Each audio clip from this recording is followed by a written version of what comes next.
The Deshaun Watson sweepstakes are heating up, and you're hearing some teams that are bubbling to the surface, like the Saints, the Falcons, the Browns, and the Panthers. But those aren't the only headlines that have been connected to Deshaun Watson. After 9 massage therapists filed criminal charges against Watson, and 22 individuals are suing him in civil court. Many people are asking if Deshaun Watson deserves a chance to ever play in the NFL again. Well, last Friday, a jury returned a no-bills verdict, which relieves Watson of any criminal charges, and even though he still has civil lawsuits against him, the way our justice system works leads me to believe that he should be able to play again. Look, I don't know Deshaun Watson. I don't know if he's a good guy. I've never met him. But I do believe our system of justice is the best one out there. I'm not one of those people that's going to convict someone in the court of public opinion. He's already missed a whole football season, and I'd be willing to bet that another suspension is on the way. But people who are found innocent in the court of law are just that, innocent. Not to say the system's perfect, and guilty people do go free sometimes. But having a jury of peers exonerate the charges is how we do it here. Deshaun Watson should play in the NFL again. Guilty or innocent shouldn't be decided on social media, and just taking people's word for it is a very dangerous game.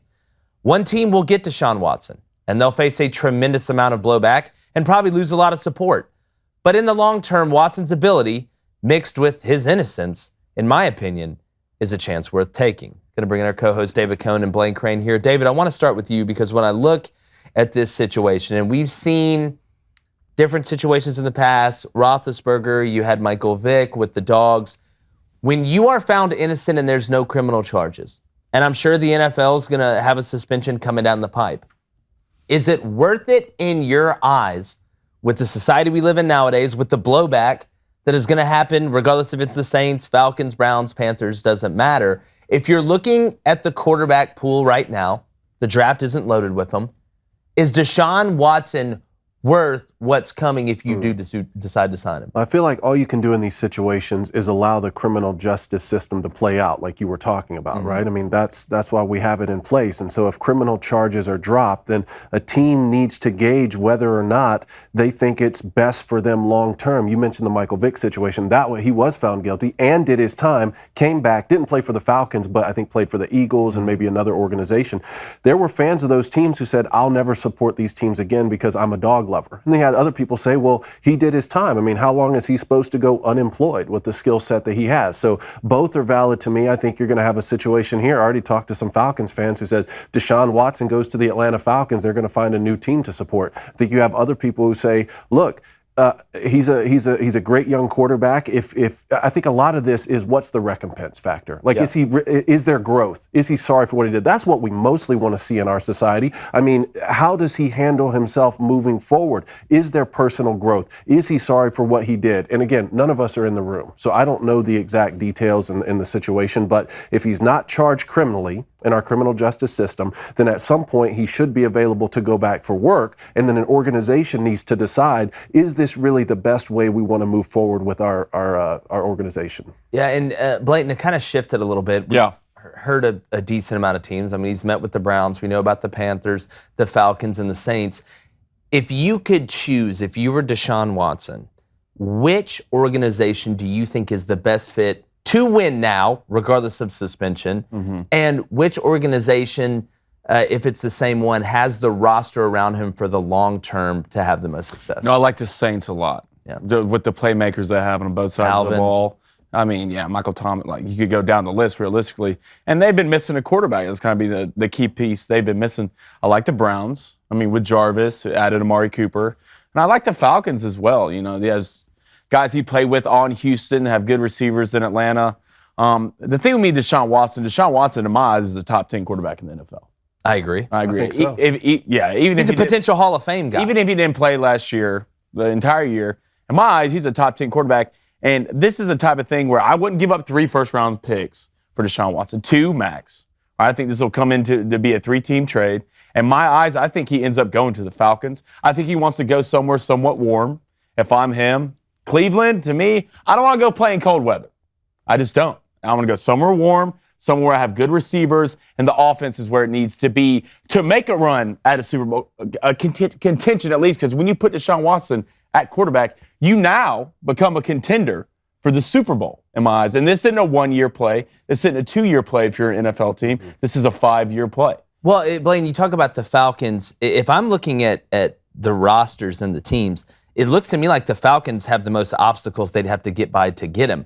You talk about good receivers. Well, Calvin Ridley's not playing next year. True. I mean, you got Kyle Pitts. I mean, really, who else around you do you feel great about with the Falcons? And trying to get through, Matt Ryan's contract is like going to be basically you're the maze runner, or you're trying to get through Pan's Labyrinth. So when I look at the Browns in that situation, releasing Jarvis Landry, picking up Amari Cooper, some of the pieces they have with the backfield that they have, with the guys on defense that they have, I know the cold weather's not fun, but again, if you're trying to win now and in the long term, Baker Mayfield comes out, and we're going to talk about it, writes a love letter to Cleveland. I'm going to dive down that rabbit hole soon.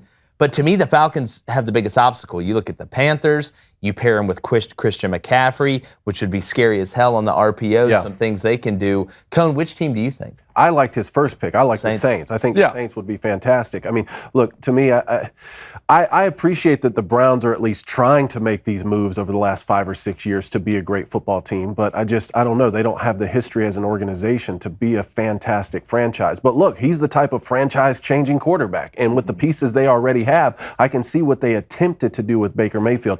My question to you is, if this goes through, it's a clear step up from Baker Mayfield, where would be a good landing spot for him, and could Baker reach a higher ceiling elsewhere than he has in Cleveland? Well, look, I think Baker was the weakness of the Browns' offense when you look at the weapons that were around him. I mean, you had 2 legitimate guys that could run the ball. I know that the stuff with the OBJ, that the chem wasn't good, as they said, but you had other weapons. A lot of people, and look, I loved Baker in college. Hey, he got to the NFL, a lot of moxie, a lot of swag. But when you look at the performance, people say, oh, well, he changed the culture and they loved him in Cleveland. He's not going to be the guy that leads Cleveland to a Super Bowl. Because the Browns want it, obviously, just like everybody else does. The fans do, and there's some old love there with Baker. But Baker isn't the guy that is going to lead you to a Super Bowl championship. When somebody shows you who they are on the field, you got to believe them, regardless of how good the commercials are of him living at the Browns Stadium and all that stuff. But you're, ranked 26th? Out of the 32 quarterbacks in the NFL, it's not going to get it done. Deshaun Watson is not a slight upgrade to Baker Mayfield.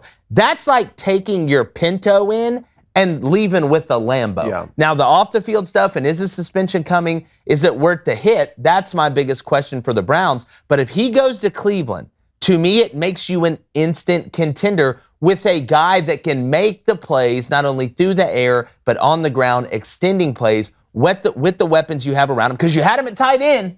You had the weapons. You had him at running back. You had him at wide receiver. Who was the weakest link there? It was Baker Mayfield. Yeah, and with Baker, look, you're going to be judged differently when you're the first overall pick. Yeah. Seahawks? Exactly. Instead of an undrafted free agent. That's just the nature of the football, of the National Football League. So I would like to see Baker Mayfield come out and say to all those people who have said he's underperformed, I'd like to see him say, you know what, I have.